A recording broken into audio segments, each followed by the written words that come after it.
अस्सलामुअलैकुम ख़वातीन हज़रात, हमारे बुज़ुर्गों और हमारे हमसफ़र। मैं इस अल्फाज हमसफ़र का इस्तेमाल आज इसलिए कर रहा हूँ क्योंकि आप और हम पिछले लगभग 1.5 सालों से कोरोना के हालात में साथ साथ चले हैं। इस सफ़र के निशाने राह ने बहुत ज़ख्म दिए हैं। शायद ही कोई परिवार है जिसने मौत नहीं देखी है, नज़दीक से या दूर से। अल्लाह हम सबको अच्छी सेहत अदा करें, हमारी यही दुआ है। और इसी दुआ से आज मैं ये गुफ्तगू की शुरुआत कर रहा हूँ। ईद उल अधा यानी बकरीद की सबसे पहले मुबारकबाद पेश करता हूँ आप सबों को।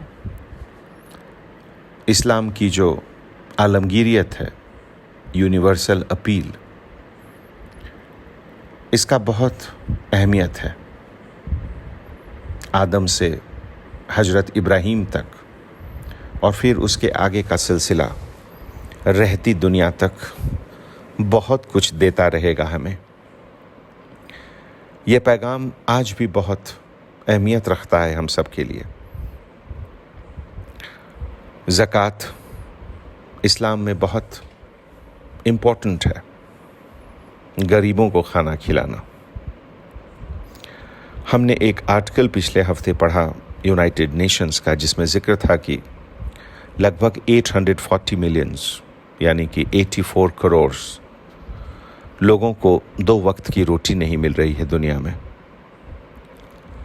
शक्लें जुदा हैं, ज़ुबान जुदा हैं, मगर बुनियादी तौर पे हम सब एक हैं और हम सब का एक दूसरे के तरफ बहुत बड़ी जिम्मेवारी है।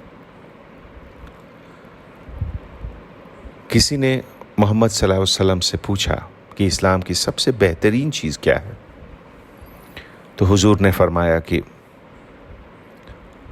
जो गरीबों को खाना खिलाए, जो भूखों को खाना खिलाए,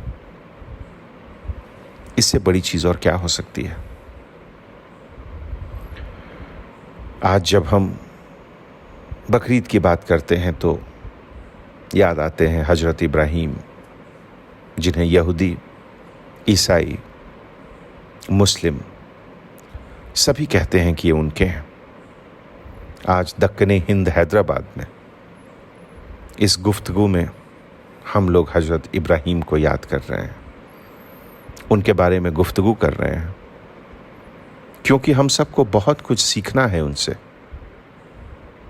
इब्राहीम का मतलब होता है मेहरबान बाप। उनको आज उनको जब मैं याद करता हूँ, हम सब याद करते हैं, तो बहुत कुछ सोचने को मजबूर हो जाते हैं। दर्द और तड़प को समझिए, फीलिंग ऑफ कंपैशन डेवलप कीजिए। सोचिए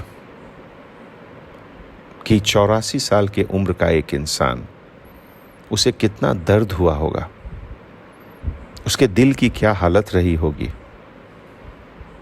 जब उसे अपने बच्चे को, अपनी बीवी को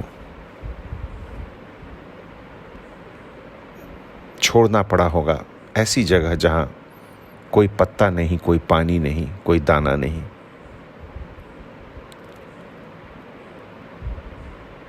पत्थरों के बीच छोड़ा था उन्होंने हजरत हजरा को। सितारे भी होंगे हैरान, तन्हा एक ख़वातीन छोटे बच्चे के साथ। आज अगर 10 मिनट के लिए आज के नौजवानों को इंटरनेट से महरूम किया जाए तो कितने बेचैन हो जाते हैं वो। और सोचिए हज़रत हजरा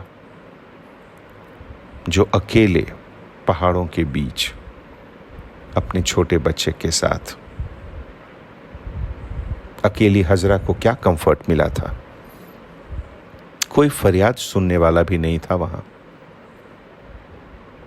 कुछ दर्द ऐसा होता है जिसका बयान नहीं किया जा सकता है।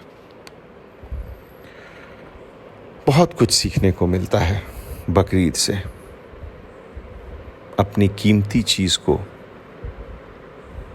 कुर्बान करने की तैयारी। 92 years old father was carrying his son कुर्बानी के लिए, ज़बह के लिए।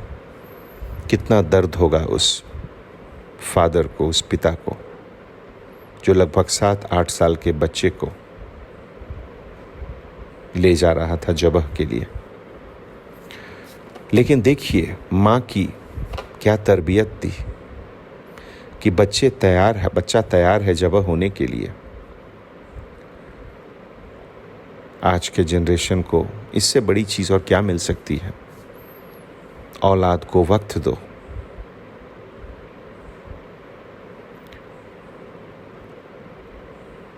जब वहाँ ज़बह की बात हो रही थी तो बच्चा कह रहा था कि माँ को तकलीफ़ होगी, इसीलिए मुझे उस तरफ मत दफनाना और मेरा कुर्ता माँ को दे देना। जब मुझे याद आएगी मेरी उनकी याद आएगी तो ये कुर्ता देख लेंगी वो। इब्राहिम आखिर में पास हो गया। बेटा इस्माइल सलामत बच गया, जो आप सबसे महबूब हैं, बिलवेड हैं। उन चीज़ की क्या आप कुर्बानी दे सकते हैं? आज के एज में इसकी बहुत अहमियत है। अपने गलत जज्बातों का कुर्बानी करो। अपने गलत जज्बात पर छुरी चलाओ। कुर्बानी की यह असली हकीकत है, मैसेज है, इशारा है हम सब के लिए। आज ईद उल अजहा एक हज है। आप अगर मक्के मदीने में शरीक नहीं हो सकते हैं तो यहाँ के कुर्बानी में शरीक हो जाएं। जो गरीब मक्का मदीना से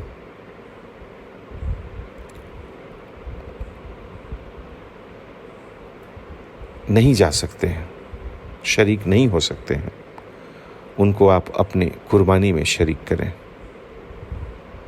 सोचें, मुसलमान वही है जो दूसरों को, गरीबों को उरूज़ में मदद करे। हर किसी से जो अच्छी बात है वो ज़रूर लेनी चाहिए, जहाँ से भी वो आए। आज हमें अच्छे रहबरों की ज़रूरत है। मिसालों की कमी नहीं है हमारे यहाँ। ज़रूरत है कि बदलते वक्त में एक नए तरीके से उसको कैसे पेश किया जाए। इस्लाम की आलमगीरियत इसके लिए बहुत ज़रूरी है। हज़रत इब्राहीम ने अपने सबसे अजीज़ अपने बेटे की कुर्बानी के लिए तैयार थे। हम इंसानियत के लिए क्या क्या कुर्बान करने को तैयार हैं? क्या हैं हम? क्या हैं आप? अपने शहर हैदराबाद के लिए, शहर के इमेज के लिए, तेलंगाना स्टेट के लिए, हिंदुस्तान के लिए, अपने गंगा जमनी तहजीब के लिए क्या हम कुछ कुर्बान कर सकते हैं? सोचिए और अपने आप को इसका जवाब दीजिए। आज जब हम सोशल मीडिया को देखते हैं, फेसबुक, ट्विटर, पुराने वीडियोस लोग लगा देते हैं र्यूमर फैलाने के लिए, दूसरे के सेंटिमेंट्स को हर्ट करने के लिए। बहुत सारी बातें आज बकरीद में हम लोग ये वादा करें कि हम लोग इन सब चीज़ों का भी कुर्बानी करेंगे। दोस्तों, जब आप और हम सुपुर्दे खाक हो जाएंगे, उसके बाद बस आपके नेक अल्फाज लोग याद करेंगे, आपके अच्छे कर्म लोग याद करेंगे। यही कोशिश करें कि आपके जाने के बाद कोई आपके किए हुए हरकतों से शर्मशार न हो। अपनी रूहानी आँखों को खोलिए। जो आप जैसे नहीं हैं उनसे मोहब्बत करना सीखिए। यही सबसे बड़ी इंसानियत है, यही सबसे बड़ा मजहब है। शुक्रिया।